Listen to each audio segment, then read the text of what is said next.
Welcome back to Historical Secrets, where we explore the strangest hidden corners of human history.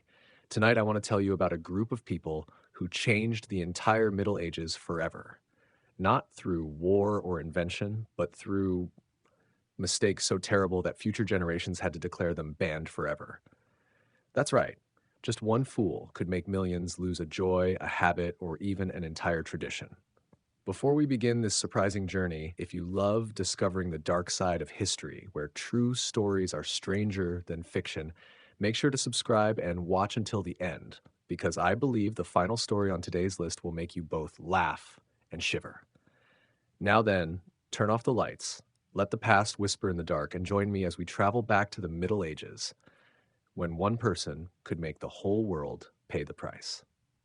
However, if there's one thing the Middle Ages taught us, it's this. Every foolish trend can become a tradition, at least until someone completely ruins it. And the Krakow shoes, or pointed shoes sharp enough to pierce reason itself, are the most vivid proof of that. At first, there was nothing wrong with this style. It appeared in Krakow, Poland, as a luxury item for nobles who wanted to show a touch of refinement. A gentle curve at the tip, soft, elegant, more graceful than ostentatious. But then, like everything else the rich ever touched, it quickly turned into a grand race of absurdity. No one knew exactly when the length of a shoe's tip became the measure of social status. If your shoe tip was only 5 centimeters long, you were a servant. 10 centimeters, perhaps a merchant. 20, a mid-tier noble. But if your shoes were so long you had to tie them to your knees to avoid tripping, congratulations, you were a true fashion icon and a disaster waiting to happen. It's said that some gentlemen went as far as hiring blacksmiths to craft metal tips to keep the shape, while ladies stuffed theirs with cotton, fabric, and even dried flowers to create a pure scent. But as with any trend taken too far, it didn't take long to become a joke. By the late 14th century, an English lord named Robert de Mortimer, mockingly remembered by history as Robert the Ratfoot, decided to take the fashion to a new level, or rather, a new length. At a winter banquet, he appeared wearing shoes with tips nearly 2 handspans long, curving upward like the horns of a devil. Chroniclers wrote that every time Robert walked by, the tips quivered as if defying the laws of gravity. Naturally, the crowd burst into laughter. Robert was proud until the dancing began. One spin, one bow, and his shoe tip caught the countess's dress. Within seconds, chaos erupted more fiercely than a heresy trial. Screams, torn fabric, spilled wine, and Robert, the Lord of Pointed Shoes, being dragged helplessly across the stone floor like a marionette. The banquet ended in embarrassment and a few slaps, but the real consequences were yet to come. The story spread like wildfire. Within a month, churches began preaching that Krakow shoes were tools of vanity, that their pointed tips were like the devil's arrows, piercing the heart of humility. By 1463, King Edward IV of England officially issued a ban. No one was allowed to wear shoes with tips longer than 6 inches. For those who insisted, their shoes would be cut right in the middle of the market. And so, after one disastrous dance, all of Europe was forced to look down at its feet, quite literally. From then on, round-toed shoes rose to prominence, marking the birth of the first practical fashion trend in history. All because one man was too eager to prove he was more stylish than God. But if Robert's shoes were banned for being ridiculous, the next case was banned for being horrifying. Imagine living in a world where perfume didn't exist and soap was a luxury. Then you'd understand why the fragrance game of medieval French nobility became dangerous enough to be absolutely forbidden. It was a time when perfumed water wasn't made from roses or lavender, but from a mixture of animal fat, tree resin, and ambergris, a thick substance taken from a sperm whale's stomach. Some fragrance inventors of that era even tried adding gold dust, dried mushrooms, or tar to prolong the scent. The result? A small explosion in Paris in 1372 when Lady Isabel de Montluc, while preparing for a ball, accidentally lit a candle near her flammable perfume bottle. The flame erupted, consuming her dressing table and spreading to her dress within seconds. The story goes that her servants tried to extinguish the fire with wine, the only liquid they could find, and of course that didn't help. The incident was soon exaggerated into God's punishment for those who pride themselves on scent, and as a result, perfume was banned from all courtly events for nearly 50 years. The noble ladies and gentlemen who once glowed in fragrance now had to return to old methods, rubbing dried flowers or simply not bathing. Physicians wrote that the body odor of Paris in summer was like a curse carried by the wind. But despite it all, people still didn't learn their lesson, still willing to risk everything just to shine brighter than others. Perhaps that's what makes the Middle Ages so fascinating. Every taboo was the consequence of someone who couldn't resist curiosity. A king daring fate, a monk so vain he burned down his own monastery, a noble too desperate to stand out that fashion had to rewrite its rules. And these pioneers, whether cursed or mocked, accidentally left an indelible mark.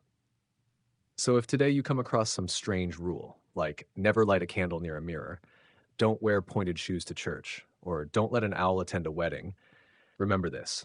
Somewhere in the chaotic current of history, someone once ruined it for all of us.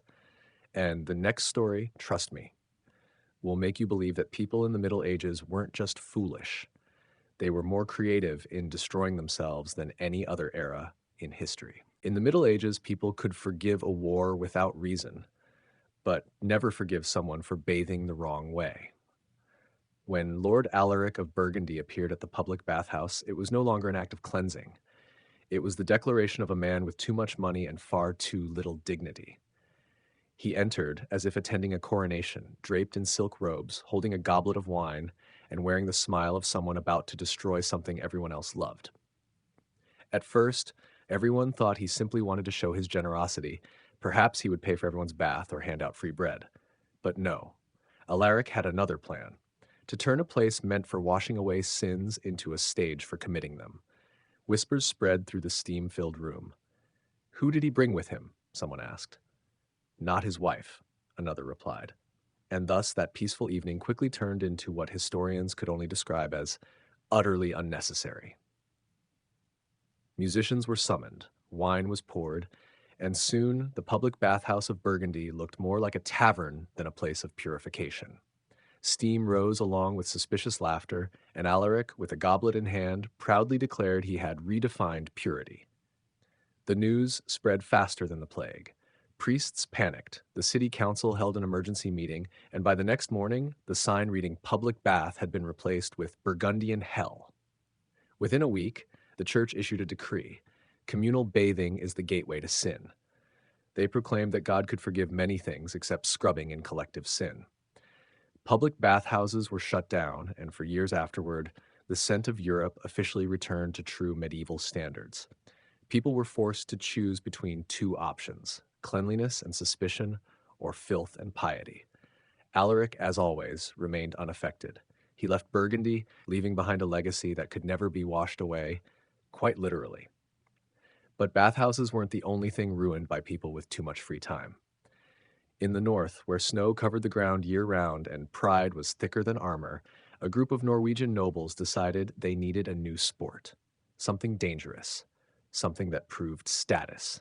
And thus, speed skiing was born, which history would later remember as the cause of 2 broken necks and 1 nationwide ban. The pioneer was Count Sven, a man so bad at skiing that people joked the snow itself tried to avoid him.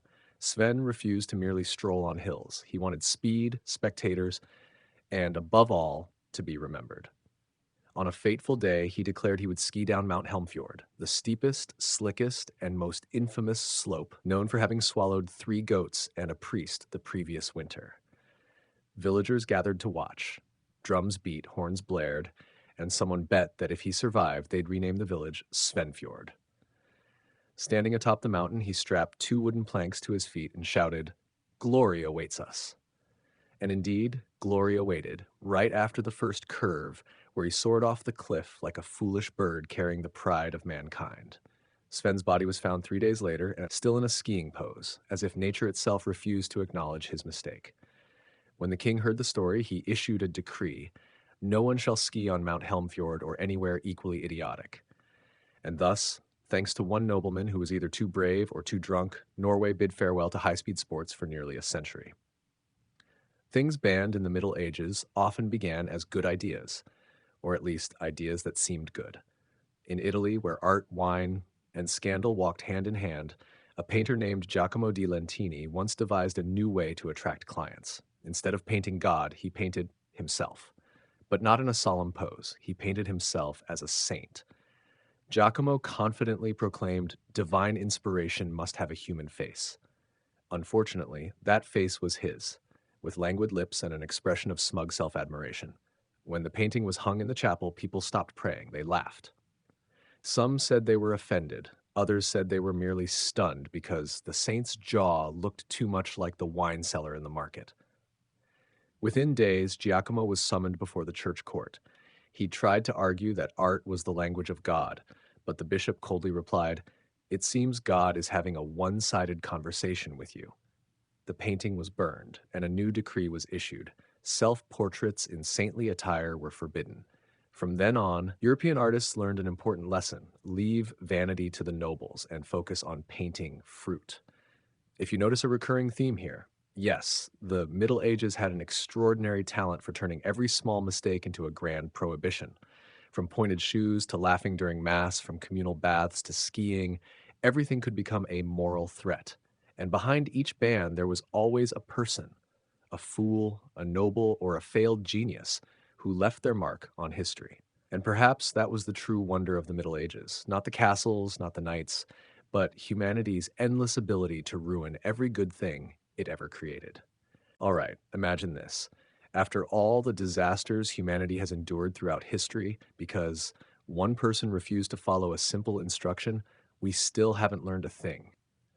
After that great fire, the city of London didn't just burn down. It became haunted by the very thing that had once kept people alive through winter: fire itself. Every household had to obey the order to extinguish all lights when the church bell struck 8 p.m. Anyone caught lighting a candle or tending a fire after curfew was heavily fined or even imprisoned. And because one man named Jeffrey couldn't tell the difference between leave the oven empty and don't let the fire burn, an entire city lived in darkness for decades. In the Middle Ages, darkness wasn't just what came when the sun went down. It was part of life, part of religion, and part of fear. But when the city was banned from lighting up at night, people discovered a new obsession: fear of their own shadows. Without lights, without fire, people had to navigate the night by memory and instinct. They tripped over barrels, ran into walls, or worse, into each other in dark alleys. And in an age when nothing yet had a name, every strange sound could be a demon. Soon enough, London became a place where people heard more than they saw. Tales of ghosts, witches, and night creatures spread everywhere. And strangely, they all came from something deeply human: the fear of being punished for lighting up. Without fire to illuminate the night, human imagination became the new light, and like every other light, it both revealed and consumed reason. But soon, another man appeared to make things worse. His name was Brother Matthias, a zealous monk who believed that fear was the only way to keep humanity close to God. In one particularly passionate and terrifying sermon, he declared that artificial light is a defiance of God's will. And so lighting candles at night became not just a civil offense, but a sin against heaven. From then on, darkness wasn't merely accepted, it was worshipped. Monks wrote hymns praising the stillness of night.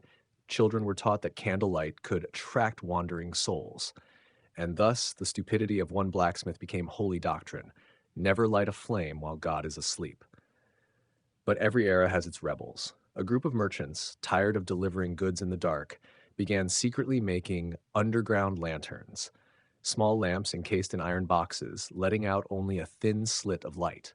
They claimed it was to illuminate the merchandise, but in truth it was to see each other's faces. That faint light quickly became a symbol of resistance, and as with every other medieval tale, it only took one fool to ruin everything. One night, a wine merchant named Hugh of Shoreditch thought it would be amusing to hang hundreds of lanterns around his tavern as a challenge to the darkness. The place became an instant attraction, and within hours, hundreds gathered, drinking and singing under the glow. Then, as you might guess, it caught fire. Hugh's fire became the second great accident within a few decades, and this time the authorities showed no mercy. A new law was passed, banning all forms of artificial light at night unless authorized by the church. London sank back into even deeper darkness, as if the city were punishing itself for ever daring to see. Without light, people began to listen more closely, and they heard what they weren't meant to hear: the squeaks of rats, the whisper of wind, the chattering of teeth in the cold. But most of all, they heard the whispers. It's all Geoffrey's fault. People began retelling the tale of the foolish blacksmith as legend, each version adding new details: that he had sold his soul to fire, that he still wandered at night with a half-burned torch, that he was the reason flames never truly slept. From then on, priests used the ghost of Geoffrey to scare children into staying indoors after dark. Artists painted him with burning eyes, and so a man who had simply made a mistake out of hunger became the blazing symbol of sin, the one who made humanity fear light for centuries. The irony is that when later generations tried to revive the culture of lighting, they were branded as a new kind of heretic. A group of Greek scholars during the Renaissance who dared to light lamps to read at night were called lovers of light and condemned as witches. People didn't understand that, in that very darkness, knowledge was struggling to rekindle the flame once forbidden by the foolishness of the past. At this point, you might expect the story to end with reform, a profound lesson in progress. But no, like everything else in the Middle Ages, the ending was pure irony. In the 14th century, when the plague returned, people realized that darkness killed them faster than fire. Without light, rats dragged corpses through the night, fleas spread disease, and physicians couldn't see the wounds they needed to heal. And so, in a collective panic, the church declared that perhaps God allows light, a little, so we may see our suffering. The ban was lifted. People were allowed to light candles again, but with one condition: they had to pray before lighting them. Fire returned, trembling like repentance, and for the first time in hundreds of years, humanity realized that sometimes a single fool can plunge an entire civilization into darkness. And so, the final lesson of the story doesn't lie with the blacksmith Geoffrey or brother Matthias, but with us. That history never forgets its mistakes, especially when they are lit only to burn again. At that banquet, under the shimmering light of hundreds of candles, Thomas of Norwich stepped onto the stage with his familiar swagger. The lutes sparkled, his voice drifted like wind across a hall full of nobles. The first laughs rang out, soft, polite, and full of delight. He knew how to please a crowd, when to pause, and most importantly, how to make people feel cleverer after every joke. But that night, Thomas made the mistake that every performer in history is capable of making. He underestimated the fragility of power and overestimated the king's sense of humor.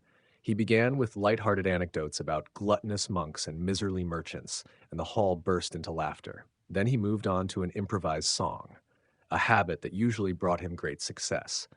But this time, instead of mocking commoners, he took aim at King Edward II.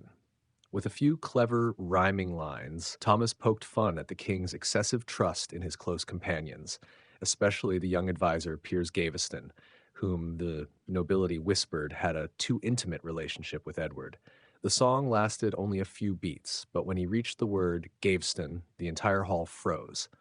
A few stray laughs broke the silence, then quickly died. Thomas tried to recover by switching to a livelier tune, but the damage was done. The king's expression, once gentle, turned to ice. The rest of the evening ended in awkward silence, and Thomas, once the man who made the royal court laugh until they cried, had now humiliated the king before hundreds of people. The next morning, he was arrested. The charge was simple: insulting the crown. Thomas tried to explain that it was art, an allegory, but to Edward his song was a public insult. And so, in what many historians would later call the death sentence for laughter, the king issued a new decree: no one shall sing, recite, or spread satire aimed at the crown, the nobility, or the clergy. In one night, comedy became a crime. Minstrels were forced to submit their lyrics to clerical censors. Taverns, once the centers of folk humor, now had to remain silent or sing only about God. Some poets fled to Scotland, others changed professions, and a few who dared to resist vanished without a trace. Thomas, instead of being publicly executed, was sentenced to a lifetime ban from performing, a punishment crueler than death for an artist. But strangely, his story did not die. In market fairs, people began spreading anonymous ballads about the voiceless minstrel. They said Thomas still sang in the forest for the wind and wandering souls. And whenever someone told a clever joke without getting caught, people would say, Thomas is smiling somewhere. Yet the consequences went far beyond a lost laugh. All of England entered an era of artistic censorship that lasted nearly 2 centuries. Every song, poem, or play had to be approved by the church or the crown. This led to a curious phenomenon in history. Medieval artists began to speak through allegory, symbols, and mythic imagery just to avoid speaking the truth. The dragons in poems were no longer imaginary creatures, but coded symbols for kings. The northern wind in a ballad was not mere scenery, it was secret defiance. Thomas had unwittingly made England invent the language of silence. And paradoxically, that very language paved the way for Shakespeare, Chaucer, and the English literary tradition that followed, those who learned how to speak truth without speaking plainly. But back in 1314, the consequences were far from over. Afraid of mockery, nobles began restricting artists within their courts. No more wandering minstrels traveling from shire to shire carrying news, jokes, and sometimes truth. Instead, artists were kept in castles, forced to compose songs praising their patrons. The free laughter of the people was replaced by flattering hymns. This loss may seem small, but for European history, it was a step backward for free speech. No one dared mock the king anymore, and when no one dares to laugh at power, power begins to believe it is eternal. A century later, the English philosopher John Wycliffe wrote, "When laughter leaves the people, darkness enters the throne." He never mentioned Thomas by name, but everyone knew he was speaking of the minstrel of Norwich. By the end of his life, Thomas lived reclusively in a small seaside monastery where he still wrote poetry, but only for himself. It is said that before he died, he left behind a piece of paper, ink faded, reading, "If they fear laughter, then they are the joke." His story became an eternal lesson that it only takes one overly sensitive person for an entire culture to lose its ability to laugh at itself. And if in modern times you've ever seen someone rage over a joke, remember, it already happened 700 years ago at a banquet in London when a minstrel only wanted to make people smile. Thomas was no longer England's funniest man, but he became proof that laughter is the most powerful weapon in human history, one that draws no blood yet makes thrones tremble. And because of one misplaced song, Europe learned that sometimes to preserve silence, people must ban joy itself. So when you hear someone tell satire and can still laugh with them, without fear, without censorship, remember that somewhere in that laughter lies the spirit of Thomas of Norwich, the man who gave up his career, his freedom, and his name, just to prove one simple truth. When laughter is forbidden, power truly rises. From a young age, Spartan girls were taught that life was not for the faint of heart. They were not born to be protected. They were made to endure.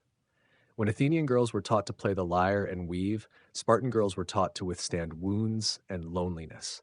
Every morning was a test of will. No one praised softness. No one told them they deserved to be loved. Instead, they were reminded that pain is a more honest teacher than anyone else. But what truly made Sparta different was not the bodies of these girls, but the way they were allowed to have a voice. In the ancient world, where women were seen as property, Spartan women could own land, debate with men, and even mock them during public ceremonies. In a society built upon honor and strength, Spartan women became the embodiment of both. They did not need to hide behind silk veils. They could walk proudly through the agora, their gaze fierce, warriors without swords. However, that freedom was not a gift, it was a duty. Sparta did not create strong women out of kindness. They did it because the state needed them. A weak woman could not give birth to a warrior, and a fearful mother would raise fearful sons. Thus, the courage of women became the spiritual foundation of the city-state. They had to teach their sons that to return without victory was shameful. They were the first to teach their children pain, but also the first to teach them pride in it. The famous phrase, "with your shield or on it," words spoken by a Spartan mother to her son before battle, became the very symbol of that spirit. It was not a blessing, but a command, either return victorious or die with honor. There was no room for fear, no room for tears.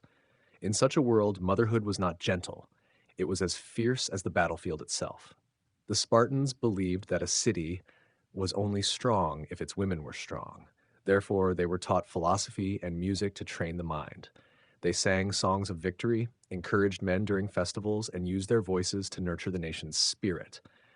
No one saw them as dependents. They were the other half of Sparta, the breath that kept the city's flame alive. Festivals like the Gymnopedia or Hyacinthia were where Spartan girls sang of bravery and mocked cowardice, even as men watched. In a world where words could kill honor, Spartan women used words to create it. There were whispers from outsiders, of course. Visitors from Athens or Thebes were often shocked, even outraged, to see young Spartan women wearing short tunics, exposing their sun-bronzed legs and muscular bodies. They called it indecent. But to the Spartans, it was glory. Their bodies were not made to seduce, but to serve. Not beauty for desire, but beauty for purpose. "We do not raise our daughters to be admired," one mother said. "We raise them to be respected." Thus, in a world full of prejudice, Sparta had unintentionally given women a rare form of power, freedom within duty.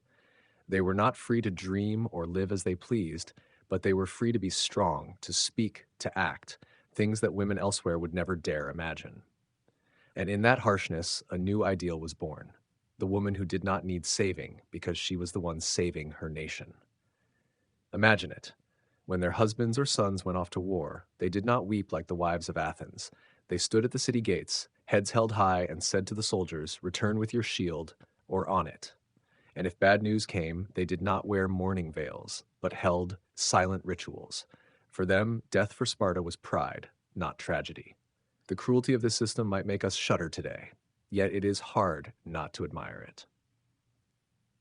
While the rest of Greece nurtured poetry and philosophy, Sparta nurtured discipline and collective spirit. And at the heart of that spirit were not only men in bronze armor, but women with bright eyes, women who had learned to turn pain into strength. History seldom tells their stories. No great statues were carved in their likeness.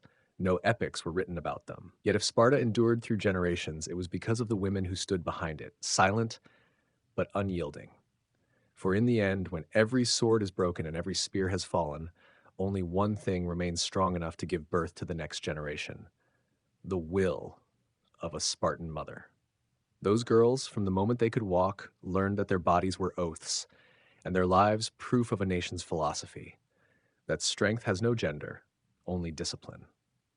And perhaps that is why, more than 2,000 years later, when we speak of Sparta, we can still hear the resolute song of those women, women who were not born to obey, but to carry forward the unyielding spirit of an entire civilization.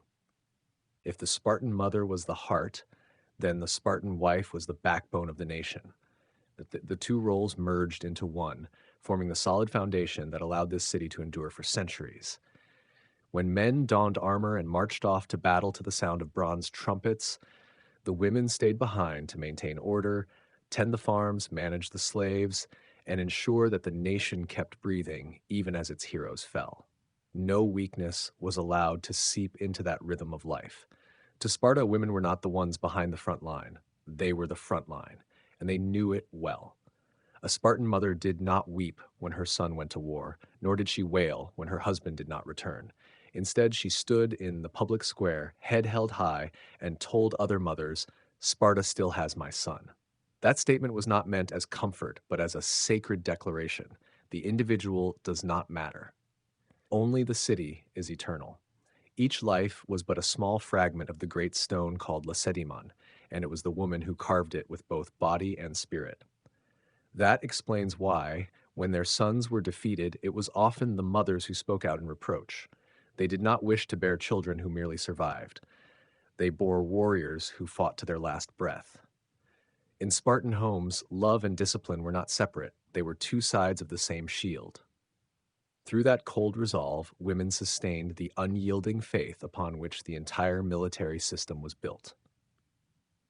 Ancient Greek philosophers once called Sparta the school of courage, yet few realized that the true headmasters of that school were its women. It was they who taught their children the meaning of honor, perseverance, and the value of sacrifice. They told stories of fallen heroes, not to provoke tears, but to kindle pride. A Spartan child understood that death on the battlefield was the shortest road to glory, and it was the mother who first showed the way. When soldiers returned from glorious victories, it was the women who stepped out to greet them. Not with garlands or feasts, but with calm eyes.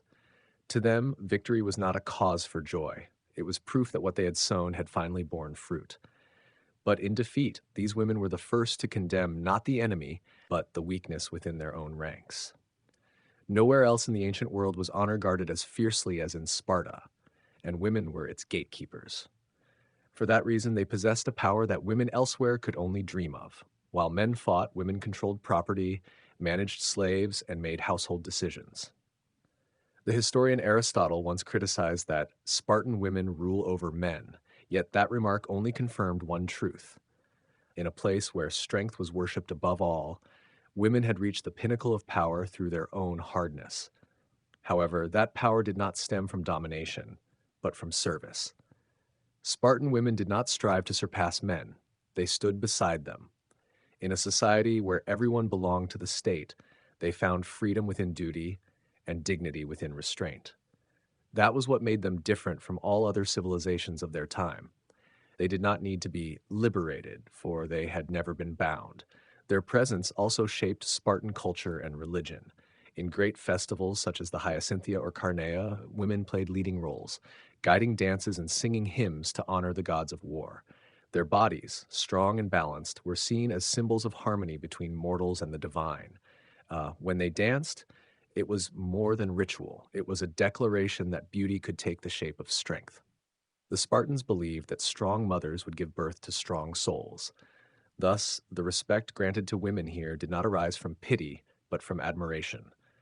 A young girl could walk through the public square, head high, gaze steady, and no man dared to look down on her. In a world where Athenian women were confined to shadowed rooms, Spartan women stood as embodiments of natural justice. The stronger one deserved to be heard. And because they were heard, they became the moral compass of society. When King Leonidas led 300 warriors to Thermopylae, those left behind were not a crowd of despairing widows, but hundreds of mothers, wives, and sisters ready to continue their work. No public tears were shed, for they knew that those who had fallen were merely serving Sparta in another way.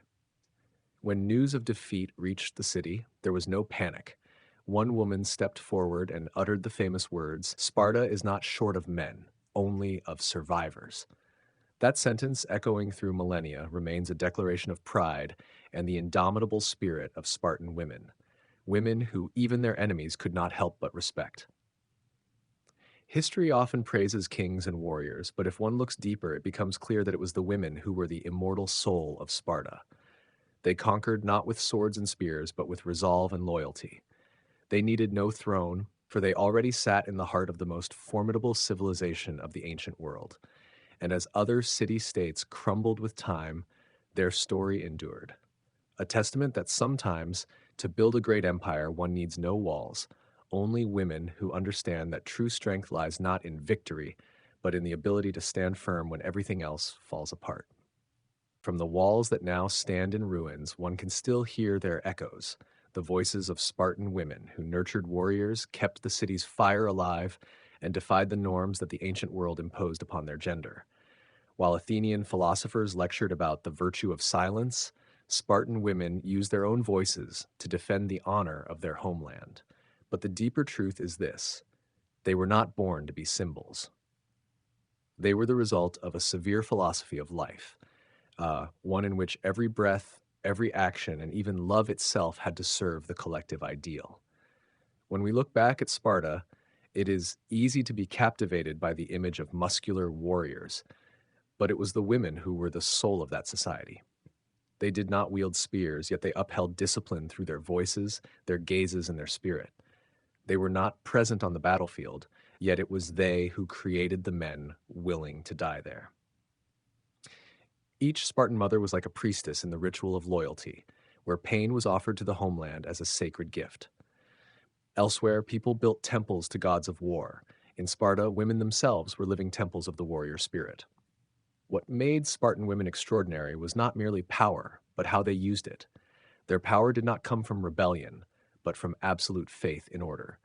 While Athenian women sought freedom in the shadows of inner courtyards, Spartan women found freedom in duty. They did not need to break the rules because they were the ones who upheld them. In their hands, power became a form of devotion, not defiance. They understood that true strength was not domination, but the ability to keep the world from collapsing when everyone else had abandoned it. And it was precisely that delicate balance between power and duty that turned Spartan women into legends. A wife could scold her husband for cowardice, yet weep silently when he fell for the city. A mother could send her son to war without tears, yet her heart still beat in rhythm with the war drums. They did not deny fear. They learned to live with it, tame it, and turn it into strength. To outsiders, that was cruelty, but to Sparta, it was the purest form of love. When Roman and Greek chroniclers wrote about Sparta, they often hesitated when mentioning its women. They did not know what to call them, heroines or heretics of classical virtue. But it was this very ambiguity that made them immortal in history. Spartan women did not fight for equality. They lived in a world where equality was already assumed. They did not demand power, they were born to hold it. And for that reason, they had nothing to prove. During the summer festivals, when sunlight poured over the white stone squares, one could still hear the choruses of women singing, songs that celebrated courage, yet carried a deep sorrow within them. Their voices were not just music, they were the memory of a proud but wounded city. In every song, we hear the voices of wives who waited forever for husbands who never returned, of mothers who held their sons' relics without shedding a tear.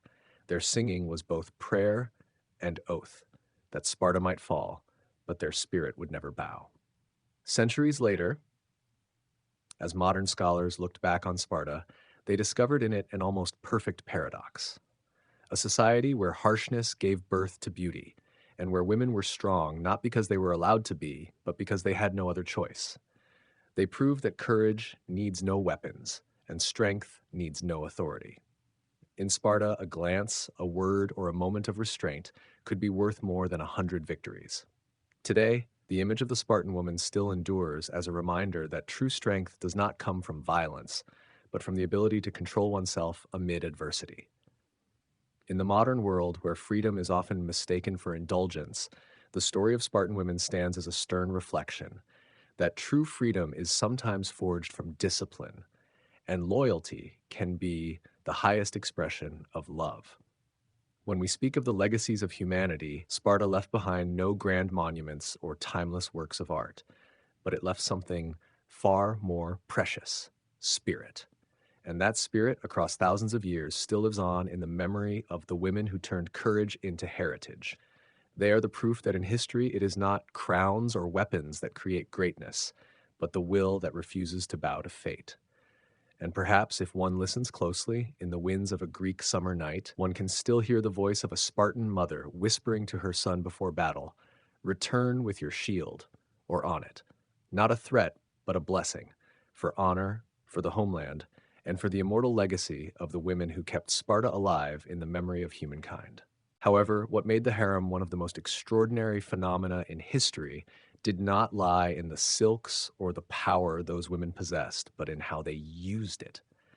In a place in a place where every word was weighed, every glance could be a weapon. The women who had once been slaves learned the art of surviving through intelligence.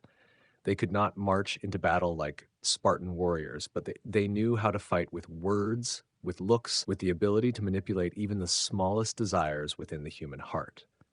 The harem, in essence, was a battlefield of the mind, and in it, the victor was never the strongest, but the one who could wait.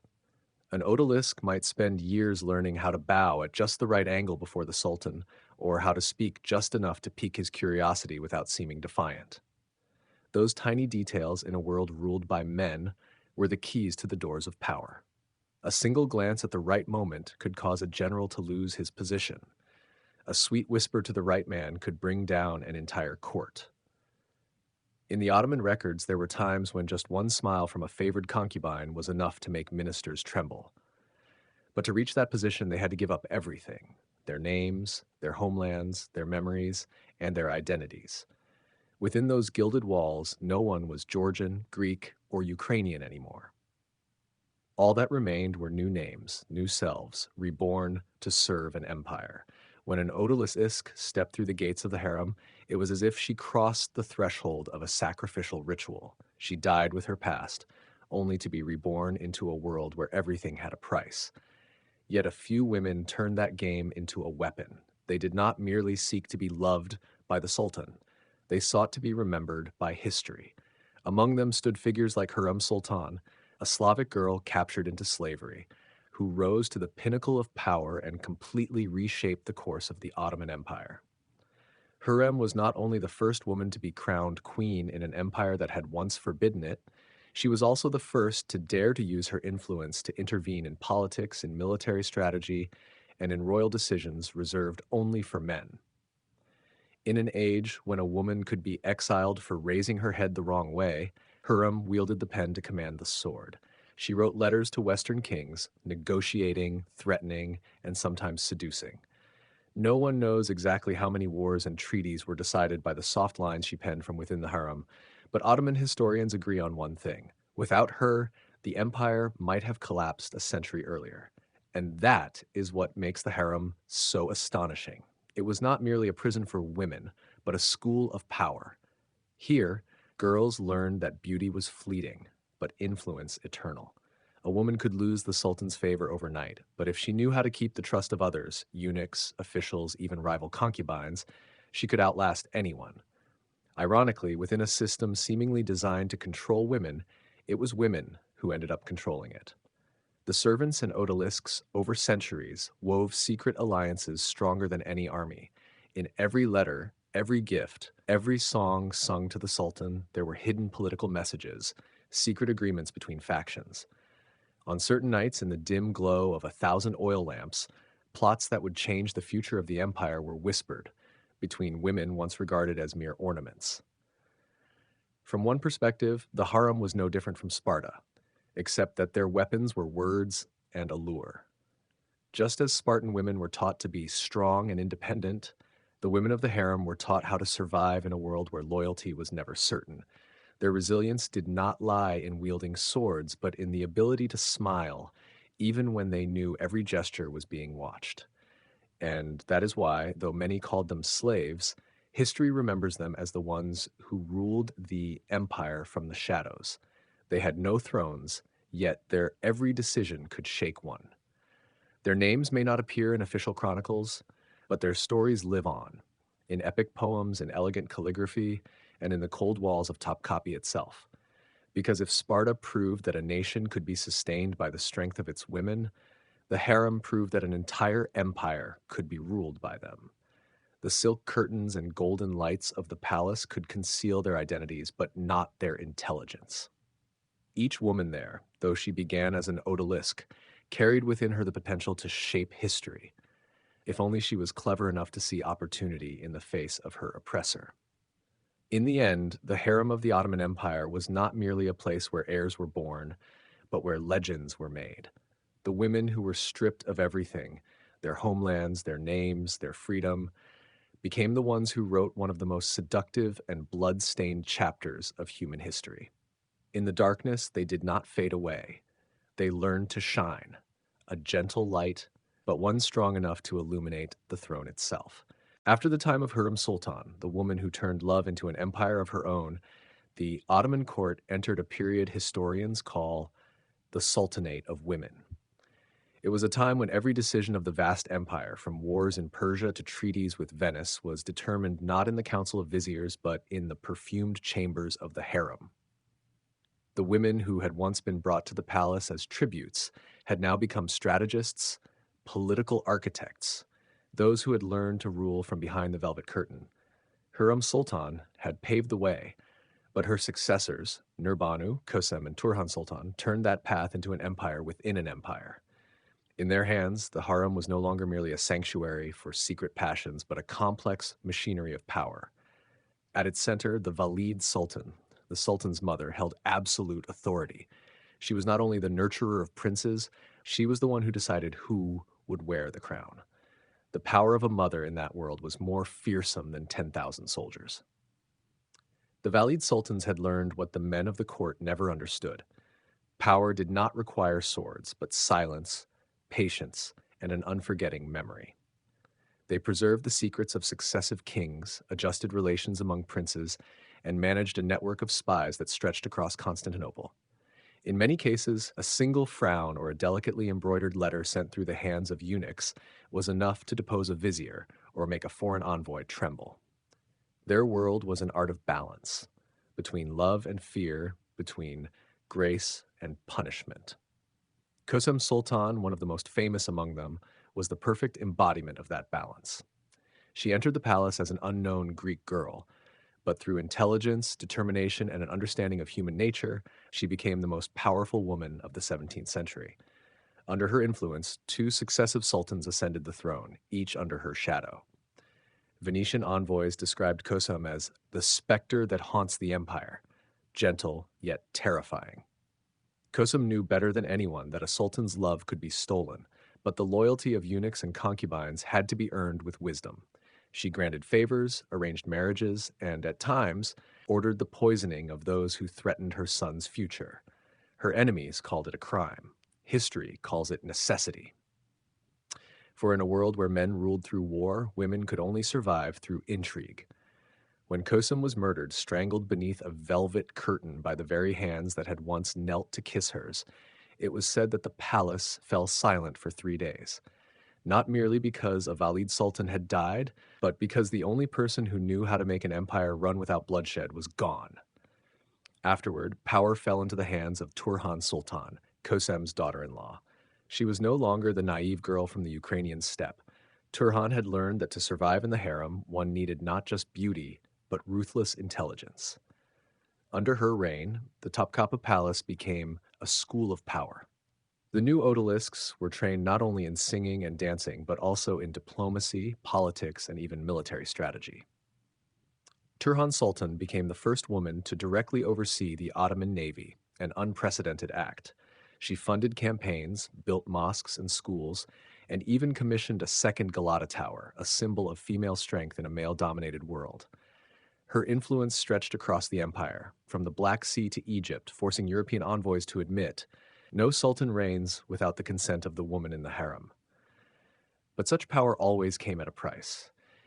Each Valid sultan lived amidst marble and gold, yet in the loneliness of suspicion and betrayal. The walls of the harem did not only conceal beauty, they imprisoned the darkest secrets of the dynasty. There, every smile could be a blade, and every word of praise a curse. Modern scholars see these women not merely as symbols of ambition, but as pioneers of female authority in an age that often forgot women existed. They proved that even within a strict Islamic society, the intellect and will of women could bend the course of history. And perhaps that is the greatest paradox of the Ottoman Empire. A dynasty built on war, but sustained by women who understood peace better than anyone. They ruled with softness, yet with steel. They loved, but their love was forged in the fire of suspicion. They gave birth to kings, but the price was their own souls. In retrospect, the Sultanate of Women was not just a chapter in Ottoman history. It was a reminder that every great empire has a hidden heart, and sometimes that heart takes the form of a woman. Because even though the marble palaces of Istanbul have faded into the past, their legacy still echoes in every tale of wisdom, endurance, and solitude. Behind the silk curtains, they wrote a chapter of history without ink, with glances, whispers, and choices powerful enough to change an empire. When Marco Polo left Venice with his father and uncle in 1271, he did not yet know that this journey would shape the way the West perceived the world for centuries to come. The group of merchants set sail on small ships, crossed the Mediterranean, traversed the Black Sea, and ventured deep into the lands of the Mongol Empire, a territory far greater than any map of Europe had ever depicted. For Marco, everything was new. Gone were the winding canals and bright red roofs of Venice, replaced by vast deserts, dazzling golden temples, and towns where every language and faith clashed like waves. The merchants followed the Silk Road, an ancient trade network linking Europe and Asia, where gold, spices, silk, and knowledge were exchanged alongside ambition. But for Marco, the journey was not just about commerce. It was a journey of perception. Each stop was a small world of its own. In Armenia, he saw ancient stone churches. In Persia, he smelled amber and resin. And in Bukhara, Marco first heard of Cathay, a distant land where the emperor ruled not by sword but by pen, where officials earned their posts through literature rather than bloodline. For 3 years, they crossed the treacherous mountains of Pamir and the vast Gobi Desert, as endless as the sea, where the wind howled through the night and the cold moonlight seemed to freeze the entire world. Marco wrote, "Nowhere on earth does one feel smaller than in the Gobi." It was there that he began to understand the world was not divided into East and West, but was a vast tapestry woven from the threads of ambition and belief. When the caravan reached the capital of Khanbalik, modern-day Beijing, they were welcomed into the magnificent palace of the great Khan, Kublai. It was a sight beyond the imagination of any European of that time. Grand halls large enough to hold thousands of people, pillars gilded with gold, and silk-draped walls painted with coiling dragons. Yet what struck Marco most was not the splendor, but the vision of the ruler himself. Kublai Khan, grandson of Genghis Khan, possessed both the blood of a warrior and the soul of a scholar. He ruled an empire stretching from China to Persia, but instead of relying solely on violence, he believed in knowledge, trade, and cultural harmony. This made him especially interested in foreigners who could bring new knowledge. And Marco Polo, with his excellent memory, tireless curiosity, and sharp powers of observation, quickly caught the great Khan's attention. According to Il Milione, Kublai tested Marco with many missions, supervising embassies to Persia, surveying the distant Yunnan region, and reporting on the customs of every people he met. In each place, Marco recorded not just numbers or dry descriptions, but stories of people, farmers plowing with buffaloes, Arab merchants selling pearls in Hangzhou, Tibetan monks praying in the mist. He wrote of cities glowing with lanterns, stone bridges spanning rivers like webs, and paper money, an invention Europeans refused to believe was real. His work would later be known as The Travels of Marco Polo, but in truth it was a mirror between two worlds. One, medieval Europe still bound by religious belief, the other, the vast East, where knowledge, technology, and tolerance had become state policy. Kublai Khan saw in Marco a man who could help him understand the West, and Marco found in Kublai a model of intellectual power. He remained at the Mongol court for nearly 17 years. During that time, Marco was not only an envoy, but also a storyteller between two civilizations. He understood that true human power lay not in conquest, but in connection. He witnessed the enormous libraries of Khanbalik, which housed millions of books, while Europe was still mired in the Dark Ages. He observed the Mongol postal system, faster than that of any other empire, and was impressed by its near-perfect organization. Yet, despite Kublai's favor, Marco Polo was always a man of two worlds. He was both an observer and a traveler, burdened with longing for Venice. As youth faded, his desire for conquest was replaced by the wish to return home.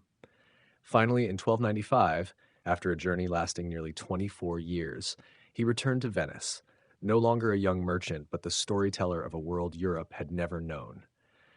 Ironically, at home, few believed him. People mocked him, saying his tales of golden palaces, lantern-lit cities, paper money, and coal were mere fantasies. But Marco stood firm in his words, "I have not told half of what I saw," and perhaps he spoke the truth. For only a few centuries later, explorers like Columbus and Magellan, upon reading his book, carried it with them as a compass. The world Marco Polo described inspired Europe to step out of its own darkness, to seek distant lands, and inadvertently to usher in the great age of exploration. More than 700 years later, in retrospect, people realize that Marco Polo's journey was not merely a commercial expedition or a geographical record. It was the first dialogue between East and West, a reminder that no matter how different people may be, curiosity, learning, and the desire to connect remain the only universal language. And perhaps, in the silence of the nights when the wind drifts across the canals of Venice, the spirit of Marco Polo still wanders somewhere, searching for roads yet uncharted, stories yet untold, and horizons humanity has not yet been brave enough to reach. From that moment on, Marco Polo's journey was no longer a personal adventure, but a grand symphony between East and West, where stories, knowledge, and legends intertwined to create an entirely new chapter in human history. With Kublai Khan's golden tablet in his hand, Marco began the missions that would later define his name, travels across the vastest empire mankind had ever known. He was not just an envoy, he was an observer, a chronicler, a bridge between two worlds that had never truly understood each other. The lands Marco passed through were living paintings, each revealing a new horizon of awareness.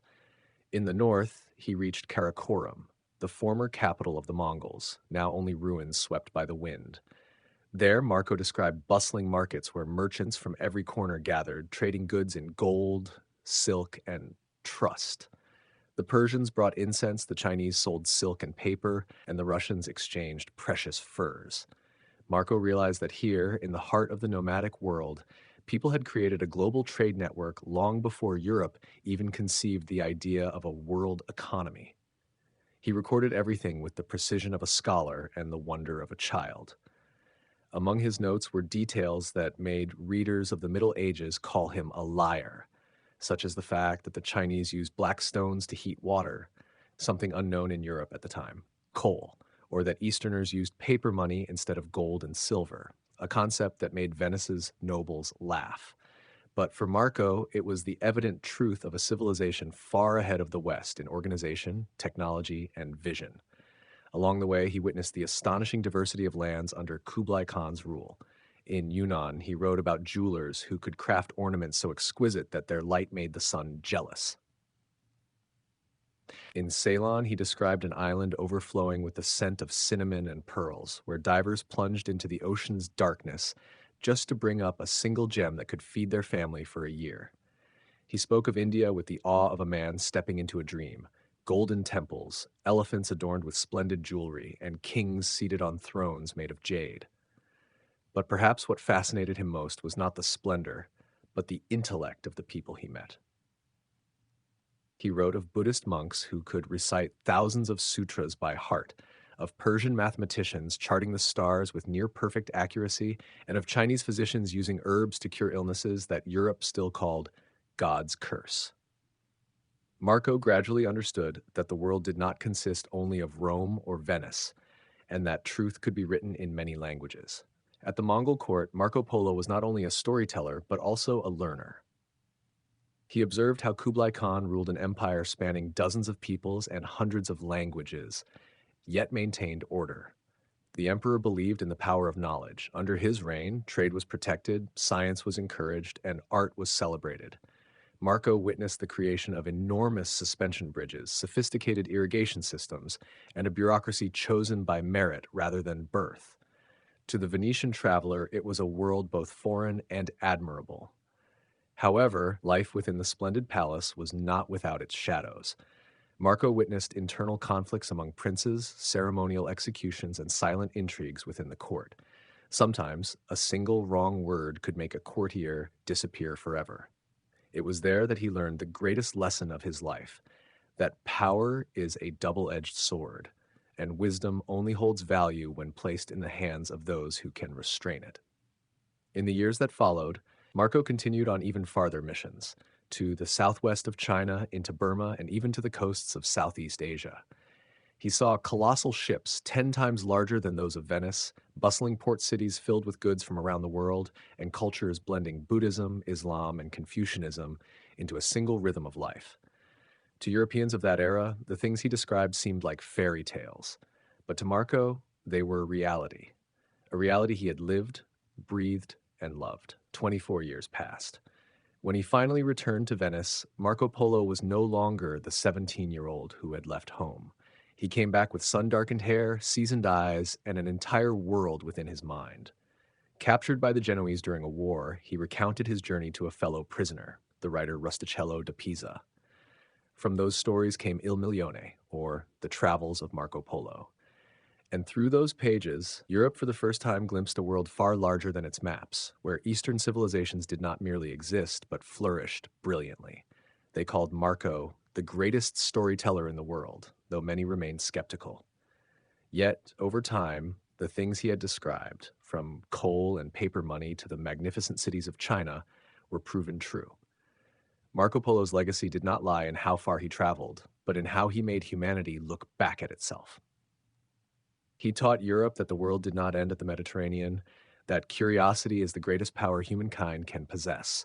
And from the small city of Venice, through his pen, the world became infinite. From the suffocating room of the Genoa prison, Marco Polo's legacy began to move beyond stone walls. The story he told was not merely a memory, it was a map unfolding a world Europe had never known. When Il Milione, the travels of Marco Polo, was copied and circulated across monasteries, schools, and noble courts, it achieved what 1,000 preachers could not. It made people dream. In medieval Europe, where borders were bound by fear and dogma, Marco Polo awakened in readers something rarer than gold, the belief that the world was larger than their maps. Scholars of the time argued fiercely.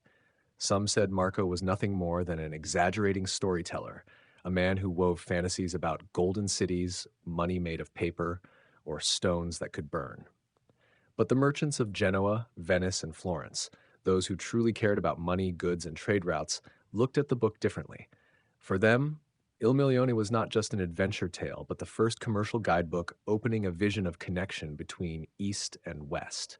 They marked maps, memorized names like Cathay, Sipangu, and Zaitun, lands that sounded like they had stepped out of myth yet were full of promise. In Venice, his homeland, the nobility began to realize that what Marco described was not mere fantasy.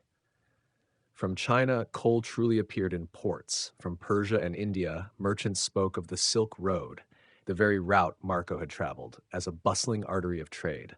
And so, story by story, what seemed exaggerated became proof that his world was real. But the greatest impact lay not in wealth, but in imagination. Il Milione spread across Europe's royal courts. In Spain, noble children grew up dreaming of sailing to Sipangu, Japan. In Florence, scholars copied Marco's descriptions of Chinese academies, of courts governed by reason rather than blind faith. And in France, intellectuals hailed Marco as a new Herodotus, the historian of an undiscovered world. He did not merely tell of an empire, he opened a new way of seeing humanity, that civilization did not belong solely to the West, and that knowledge could arise anywhere the sunlight reached. After Marco's death, his book continued to live a life of its own, endlessly spreading, endlessly inspiring. Handwritten copies in Old French, Latin, Italian, and even German became treasures for collectors. In every translation, a touch of myth was added, yet the essence remained unchanged, the message of curiosity. It was what medieval Europe lacked most. In an age when every horizon was bound by religion, Marco dared to say, "The world does not end at Rome."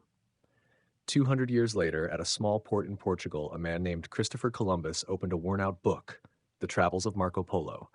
He made notes in the margins, marking passages about the gold-rich island of Sipangu and eastern ports, where the air was filled with the scent of spices.